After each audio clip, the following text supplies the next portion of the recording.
D'accord. Bonjour, je m'appelle Mathieu Toka, je suis de nationalité gabonaise. Je vis au Sénégal, ça fait 5 ans et je me suis bien intégré. On va dire, je me suis bien intégré et ma passion, c'est le rugby et le coaching personnel. Bonsoir, moi c'est Benjamin Sagnou, origine guinéen. Je suis là depuis l'âge de 12 ans au Sénégal et je suis rugbyman et ma passion c'est le rugby. Je suis éducateur et je suis animateur aussi. J'aimerais savoir, qu'est-ce qui t'a poussé à jouer au rugby? Ce qui m'a poussé de jouer au rugby, euh, le rugby en fait je peux dire c'est le sport que j'ai aimé depuis que j'étais petit. La première fois que j'ai touché le ballon, j'ai tombé direct amour de rugby quoi. Ok. Mathieu, tu aimes le Sénégal ou pas? Euh, J'aime beaucoup le Sénégal. Beaucoup. J'aime beaucoup le Sénégal et j'aime plus le Sénégal que mon propre Ton pays, pays. le Gabon.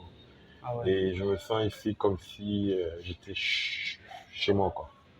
Ok. Et si je pouvais rester et avoir les conditions de vie que je recherche, je ferais rester au Sénégal toute ma vie, quoi.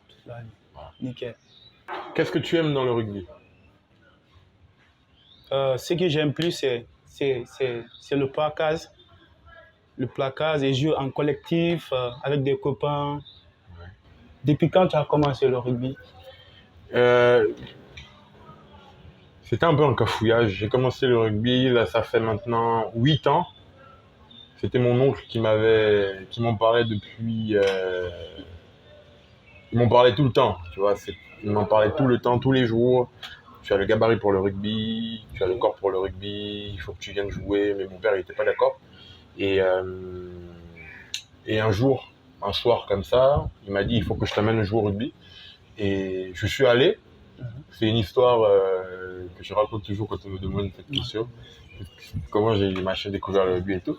Et je suis arrivé, premier entraînement, je savais pas quoi faire. On m'a juste expliqué les règles et on m'a dit tu joues. Et j'ai commencé à jouer et le premier truc que j'ai appris, c'était le plaquage. Et le premier plaquage que j'ai fait, j'ai déboîté le genou de quelqu'un. Ah ouais. Ouais. C'est Ça, chaud, c'est une toi. anecdote que C'est chaud, je toi. raconte à tout le monde. Et après ça, on a fait des jeux de contact 1-1. Ok. Et je me suis dit, je suis chaud. Je suis chaud. Et on m'a mis quelqu'un qui joue au rugby, ça fait peut-être 20 ans ou 30 ans qu'il joue au rugby. Il fait genre 1m80, 150 kilos. Et moi, je faisais Et t'avais quel âge? 1m88. J'avais 17 ans, 18 ans, je crois. Et on m'a mis face à face avec lui. On m'a dit, il faut que je le plaque. Et j'avais confiance en moi et je suis arrivé. Et juste quand je l'ai touché, je me suis réveillé 5 minutes après, au bord du terrain. 5 minutes. Ouais, je me suis réveillé. Ça, c'est vrai en plus. C'est vrai, c'est une vraie histoire et je jure que Tu c'est une vraie étais histoire. mort. J'étais mort pendant 5 minutes. Et je me suis réveillé. En fait, ils m'ont mis au bord du terrain et ils m'ont aspergé d'eau pour que je ne puisse me réveiller parce que j'avais une commotion cérébrale. Et ils m'ont aspergé d'eau. Et 5 minutes après, ils m'ont dit 5 minutes après, tu t'es levé. Et je me suis levé et je suis reparti sur le terrain. Et depuis ce jour, j'ai plus jamais arrêté le rugby. Voilà. C'est ça Belle histoire, belle l'histoire de. Et c'est qui ton idole? Celui que j'ai idolâtré pendant beaucoup d'années avant de découvrir d'autres joueurs qui m'inspirent, c'est Sonny Bill Williams, le néo-zélandais Sonny Bill Williams. Son jeu, il a arrêté, je pense. Exactement. Son jeu était tellement fluide avec ses offloads à tout moment sur le terrain.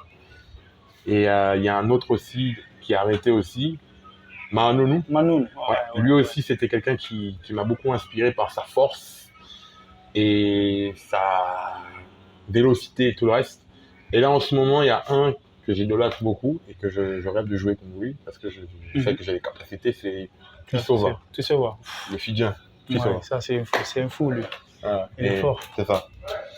Et j'aimerais savoir, c'est toi qui as trouvé l'association Village Pilote ou c'est l'association Village Pilote qui t'a trouvé?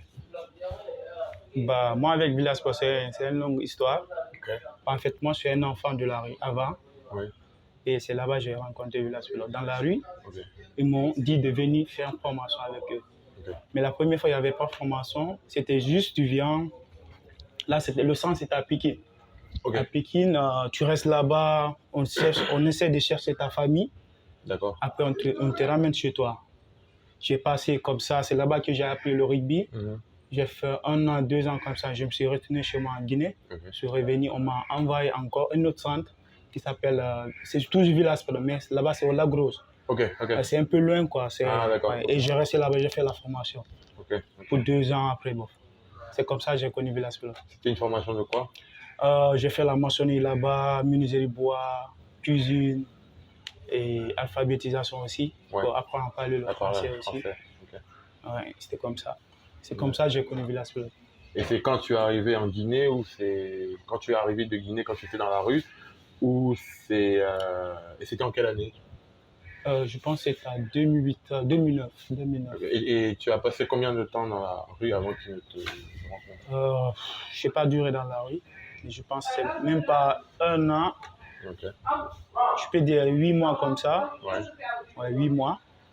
Après, je suis venu à Villas Pelote, j'ai fait là-bas 1 an Ouais. au centre. Ouais. Je suis rentré chez moi, j'ai fait 1 an, je suis revenu. Et quand je suis revenu, j'ai resté maintenant longtemps avec eux, quoi.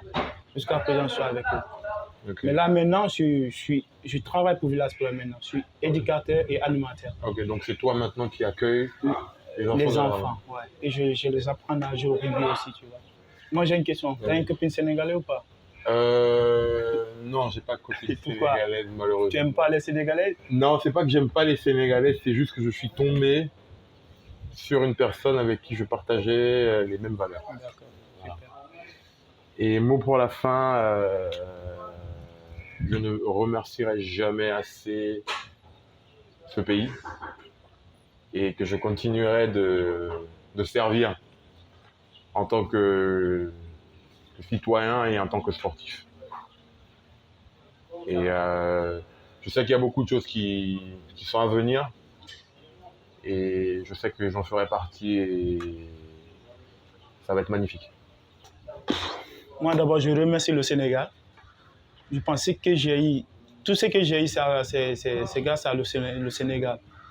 Parce que j'ai tout fait le Sénégal. Même quand j'étais en Guinée, je ne faisais pas... Tout ce que j'ai fait, je le fais au Sénégal. Là-bas, j'avais un problème de famille. Je n'étais pas chez moi. Je sortais beaucoup. J'étais dans la rue. Mais quand je suis venu au Sénégal, j'ai beaucoup changé. Et je pense avec le rugby aussi, qui m'a apporté beaucoup. Je remercie le Sénégal, franchement, avec l'équipe nationale du Sénégal aussi. Avec les sélections, ça m'a permis de connaître beaucoup de choses. Franchement, je remercie le Sénégal.